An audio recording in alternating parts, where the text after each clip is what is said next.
सभी को मेरा नमस्कार। एक बार फिर आपका स्वागत है सुयोग क्लासेस में गीतांजलि अंधेरिया के साथ। तो जैसा कि हमने पिछली वीडियो में वर्ण विचार, वर्ण परिचय, वर्ण विक्षेप, वर्ण संयोजन सब कुछ पढ़ चुकने के बाद हमने वचन पढ़ा और हम लिंग भी अभी 2 वीडियो से पढ़ते चले आ रहे हैं। लिंग में तीनों प्रकार हमने पढ़े, स्त्रीलिंग, पुल्लिंग। आज नपुंसक लिंग की बारी है। 3 प्रकार होते हैं, स्त्रीलिंग, पुल्लिंग, जो कि ज़्यादा डिटेल में नहीं है, हमें बहुत जल्दी समझ में आ जाते हैं। और स्त्रीलिंग पुल्लिंग पढ़ने के बाद उसी के साथ हमने रांत भी पढ़ा था, अकारांत, आकारांत, इकारांत भी समझ लिया था कि शब्द के अंत में जो मात्रा होगी वो रांत कहलाएगा। आज हमको जो पढ़ना है वो है नपुंसक लिंग। स्त्रीलिंग पुल्लिंग के बाद एक और लिंग हम संस्कृत में पढ़ते हैं, उसे कहते हैं नपुंसक लिंग। नपुंसक लिंग वो लिंग जो स्त्री पुरुष दोनों में कॉमन भी हो और जो दोनों में ना भी आए। जैसे मित्र, पत्र, सोपानम, सीढ़ी, ये वो शब्द हैं जिनको हम स्त्रीलिंग पुल्लिंग किसी में भी नहीं रखते, तो वो नपुंसक लिंग में।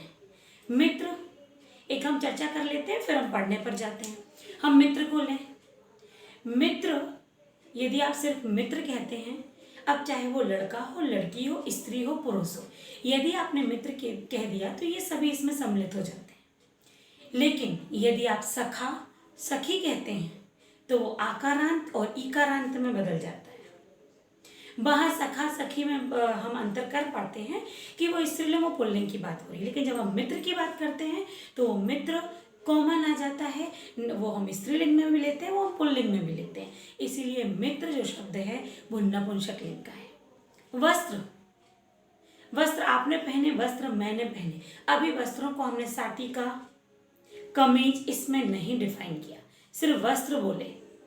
कपड़े, अब कपड़े वो किसी के भी हो सकते हैं, चाहे वो साड़ी हो, चाहे वो सूट हो, चाहे वो शर्ट हो, चाहे वो जीन्स हो, चाहे वो पैंट हो। लेकिन वस्त्र बोल दिया है तो वस्त्र अपने आप में किसी स्त्रीलिंग पुल्लिंग को नहीं बता रहा है। कपड़ा कपड़ा है, सब कपड़े पहनते हैं, तो वस्त्र जो है वो नपुंसक लिंग में आएगा। इसी तरीके से पत्र, पत्ता, हम वृक्ष पुल्लिंग में लेते हैं, लेकिन याद रखना वृक्ष के अंग, पत्ता और फल दोनों नपुंसक लिंग में। नीम के पेड़ का पत्ता तो आम के पेड़ की पत्ती, तो आम के पेड़ की पत्ता तो नीम के पेड़ की पत्ती। यहाँ मैं ये बात इसलिए बता रही हूँ कि हम पत्ता भी कहते हैं, हम पत्ती भी कहते हैं। पेड़ के पत्ते को हम पत्ता पत्ती दोनों बोलते हैं। उसको हम डिफाइन नहीं कर सकते कि ये नीम की है इसलिए ये पत्ती हुआ और ये आम का है इसलिए पत्ता हुआ। नहीं, उस लीव्स को, उस पत्ती को हम पत्ता पत्ती दोनों बोल देते, इसलिए उसको संस्कृत में कहते हैं पत्र, पर्ण दोनों ही बोलते हैं। तो उसको फिर हम पत्रम या पर्णम बोलेंगे, इसको हम स्त्रीलिंग पुल्लिंग में नहीं बदलेंगे। तो इतना जो आपको अभी बताया गया है, परिचय दिया गया है, इसमें इतना समझ में आ रहा है कि वो शब्द जिनको हम दोनों में प्रयोग करते हैं वो हमारे शब्द होते हैं नपुंसक लिंग। चलिए तो फिर हम आगे देखते हैं नपुंसक लिंग में की परिभाषा कि वे शब्द जो स्त्रीलिंग पुल्लिंग दोनों में प्रयोग होते हैं, या जैसा कि मैंने कहा कि दोनों में हम नहीं भी रखते हैं। सर्वनाम देखते हैं, जैसे कि हमने स्त्रीलिंग पुल्लिंग में सर्वनाम देखे, पुल्लिंग में देखे थे साह तौते, स्त्रीलिंग में देखे सा ते ताह। अब नपुंसक लिंग की बारी आती है। तो नपुंसक लिंग के सर्वनाम होते हैं तत् ते तानि। एक और बात याद रखना कि नपुंसक लिंग पहले ही बताया स्त्रीलिंग पुल्लिंग में नहीं होते, तो हमें इसमें आकारांत आकारांत की जरूरत ही नहीं है। ठीक, ये आकारांत जैसे ही चलते हैं, क्योंकि जब आप शब्द रूप पढ़ेंगे तब आपको पता लगेगा कि ये तो पुल्लिंग के जैसे ही बनते हैं, प्रथमा और द्वितीया को छोड़कर।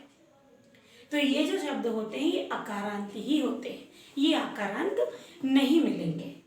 तत् ते तानि, मैंने आपको पिछली वीडियो में बताया कि इनको हम लय से याद कर सकते हैं। पुल्लिंग का पूछे साह तौ ते, स्त्रीलिंग सा ते ताह, तो वही नपुंसक लिंग तत् ते तानि।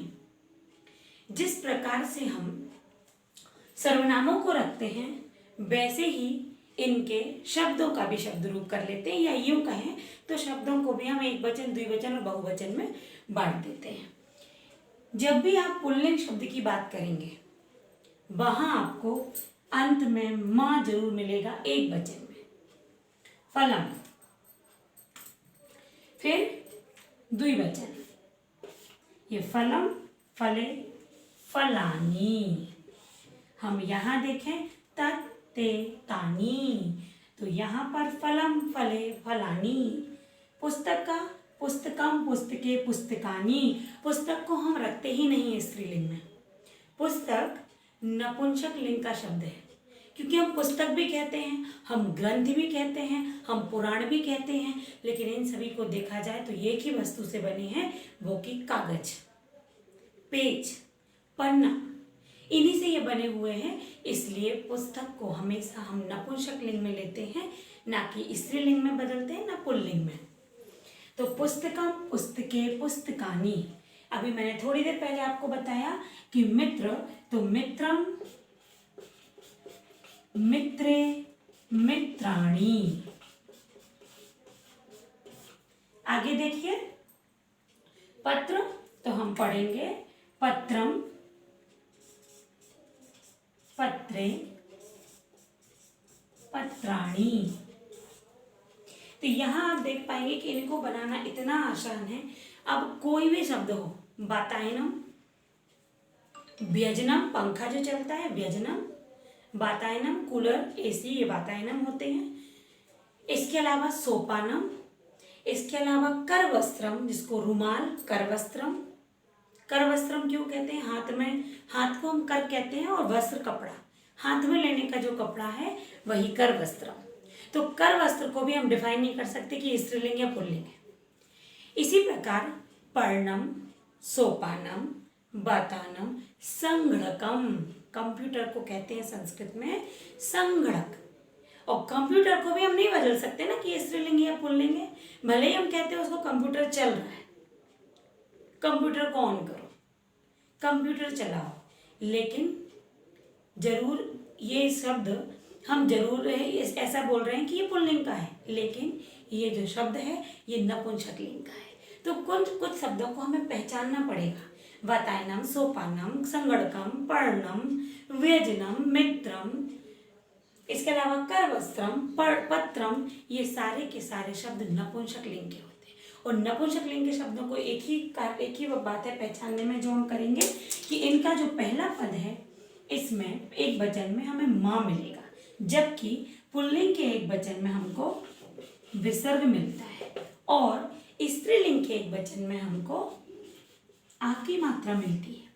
ये अंतर है, ये पुल्लिंग, ये स्त्रीलिंग, ये नपुंसक लिंग। तो आप देख सकते हैं कि वृक्षः विसर्ग लगा हुआ है तो पुल्लिंग, बड़े आ की मात्रा है स्त्रीलिंग, और यदि माँ की मात्रा माँ लगा हुआ है तो वो नपुंसक लिंग का शब्द होगा। और इनके सर्वनाम भी हमको याद रखना है, तत् ते तानी, और नपुंसक पुल्लिंग के थे साह तौ ते, और स्त्रीलिंग के सा ते ताह। तो इनको याद रखते हुए ही हम इनके शब्दों के भी रूप बदलते जाते हैं कि एक वचन में क्या होगा, द्विवचन में क्या होगा, बहुवचन में क्या होगा। तो इस तरीके से ये नपुंसक लिंग के हो गए। बस इनकी पहचान याद रखना है कि ये माँ यदि अंत में लगा हुआ है तो इनको हम द्विवचन और बहुवचन में ते और तानी से बदलेंगे।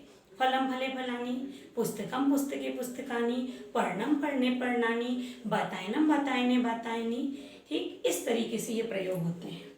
और सर्वनाम, अब मान लो यहाँ बोल दिया जाए कि वह पुस्तक है, तो यहाँ पर तत् पुस्तकम अस्ति, वे दोनों पुस्तकें हैं, ते पुस्तके स्ता, वे सभी पुस्तकें हैं, तानी पुस्तकानी सन्ति।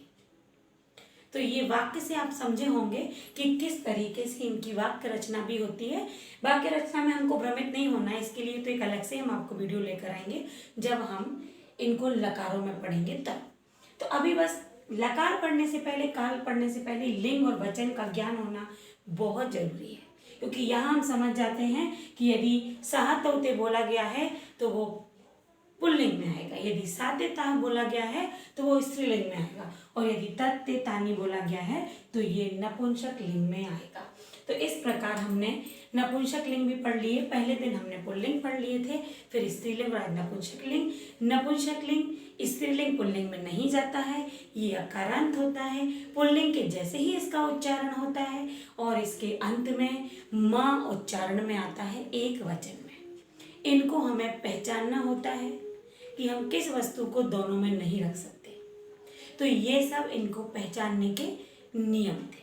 तो आज की वीडियो में हमने नपुंसक लिंग पढ़ा और अगले वीडियो जो हम आपकी लाएंगे तो वो वीडियो हमारी लकार की होगी।